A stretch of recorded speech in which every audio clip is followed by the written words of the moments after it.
ni nyuma y'aho uruganda rwa Bralirwa rumaze igihe kinini rukoresha izina ry'umuhanzi Knowles ku nzoga yarwo yitwa Petit Primus. Iyi nzoga ikaba yaramenyekanye nka Knowles mu gihe hari kubaga amarushanwa ya Guma Guma, noneho kubera umukobwa yarakunzwe bakaza kuba bamwitira iki kinyobwa cya Bralirwa cya Petit Primus.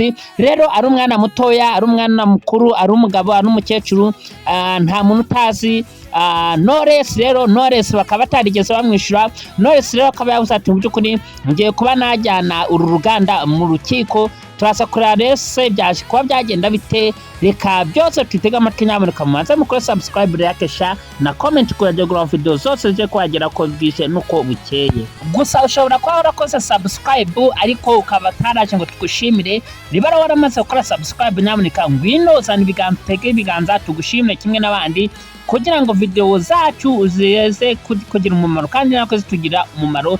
Twavandimwe rero turabakunda kandi tuzara tubakunda, mukomeze rero kuryoherwa na video zacu. Na Butera Knowles ashobora kuba agiye kujana Bralirwa mu rukiko. Ni nyuma yaho ibi binyobwa bya Bralirwa, kimwe muri byo icyo bita Primus ntoya ariyo bita Petit Primus, yaje kwitirirwa umuhanzi bita Butera Knowles. Butera Knowles ni umuhanzi nyarwanda wavukiye mu gihugu cy'u Rwanda, akomoka kwa ababyeyi b'Abanyarwanda bafite ubwenegihugu bw'u Rwanda, nawe wese akaba ari umunyarwandakazi afite ubwo bwenegihugu.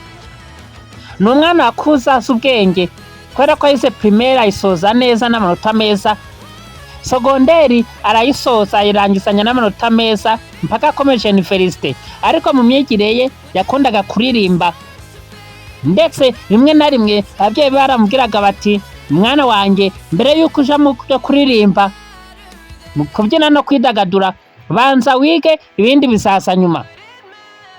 Ariko nk'uko impano ivukanwa, ntabwo Knowles byamuciye intege, ahubwo yakomeje guhatana. Hari indirimbo nyinshi yagiye aririmba, harimo niyo muzi bita Nzaba Mpari. Reka turimbe mwumve. Nzaba mpari nzaba mpari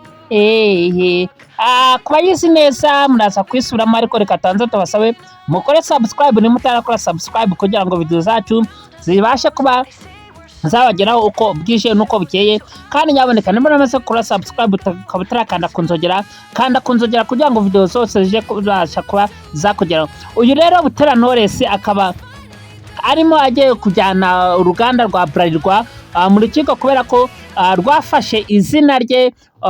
Ni ukuvuga ngo abantu bose baraza mu kabari akavuga bati dushaka Knowles, yaba umukuru yaba muto yavuga ko ashaka Knowles. Kandi Knowles ni izina ry'umuhanzi.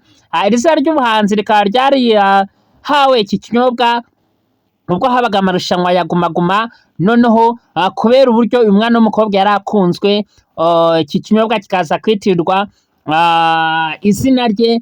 Rero umuntu wese ajyaga mu kabari ashaka kugaragaza amarangamutima ye ko ashaka icyo kunywa kandi yishimiye uriya muhanzi, yaravugaga ati mumpe Knowles, bitewe n'uko bari bamaze kuba bakunda umwana mutoya. Ntabwo rero uyu mwana mutoya Knowles bigeze bamwishyura, ntabwo Bralirwa yigeze yamwishyura, ahubwo yakomeje gukoresha izina rye kugeza n'ubu ngubu bataramwishyura.